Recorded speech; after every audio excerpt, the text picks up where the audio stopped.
श्री कनकधारा स्तोत्रम। जय श्री लक्ष्मी माता। जैसे भ्रमरी अधखिले कुसुमों से अलंकृत तमाल तरु का आश्रय लेती है, उसी प्रकार जो श्रीहरि के रोमांच से सुशोभित श्री अंगों पर निरंतर पड़ती रहती है तथा जिसमें संपूर्ण ऐश्वर्य का निवास है, वह संपूर्ण मंगलों की अधिष्ठात्री देवी भगवती महालक्ष्मी की कटाक्ष लीला मेरे लिए मंगलदायिनी हो। जैसे भ्रमरी महान कमल दल पर आती जाती या मंडराती रहती है, उसी प्रकार जो मोर शत्रु श्रीहरि के मुखार बिंद की ओर बारंबार प्रेम पूर्वक जाति और लज्जा के कारण लौट आती है, वह समुद्र कन्या लक्ष्मी की मनोहर मुग्ध दृष्टिमाला मुझे धन प्रदान करे।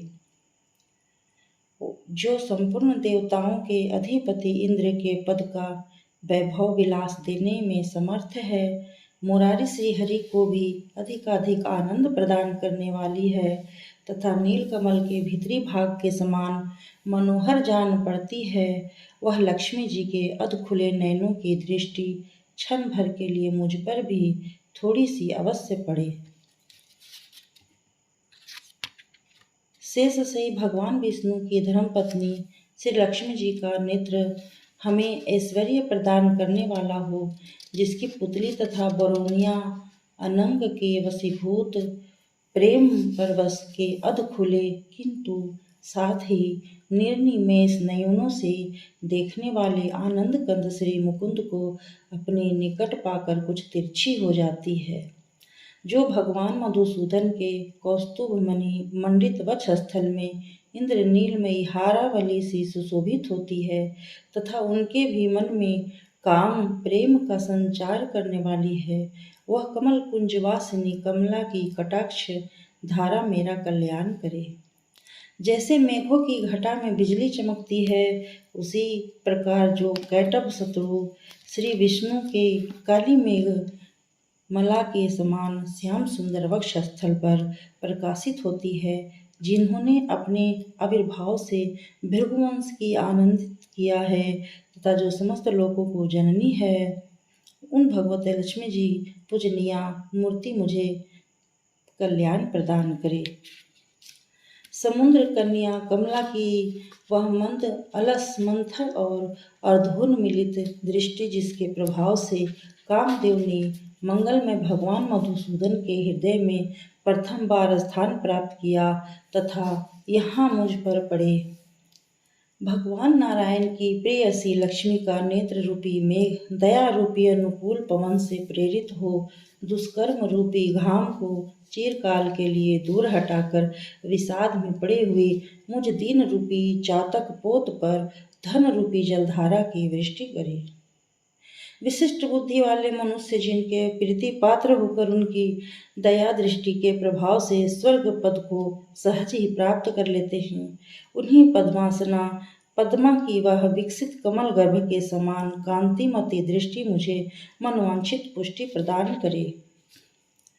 जो सृष्टि लीला के समय बाघ देवता ब्रह्मा शक्ति के रूप में स्थित होती है, पालन लीला करते समय भगवान गरुड़ ध्वज की सुंदरी पत्नी लक्ष्मी या वैष्णवी शक्ति के रूप में विराजमान होती है तथा प्रलय लीला के काल में शाकंभरी भगवती दुर्गा तथा चंद्रशेखर वल्लभा पार्वती रुद्र शक्ति के रूप में अवस्थित होती है, उन त्रिभुवन के एकमात्र गुरु भगवान नारायण की नित्य यौवना प्रेयसी श्री लक्ष्मी जी को नमस्कार है। मातः शुभ कर्मों का फल देने वाली श्रुति के रूप में आपको प्रणाम है। रमणीय गुणों को सिंधुरूप रति के रूप में आपको नमस्कार है। कमल वन में निवास करने वाली शक्ति स्वरूपा लक्ष्मी को नमस्कार है तथा पुरुषोत्तम प्रिया पुष्टि को नमस्कार है।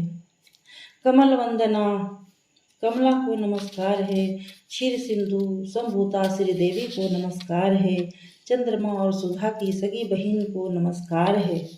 भगवान नारायण की वल्लभा को नमस्कार है।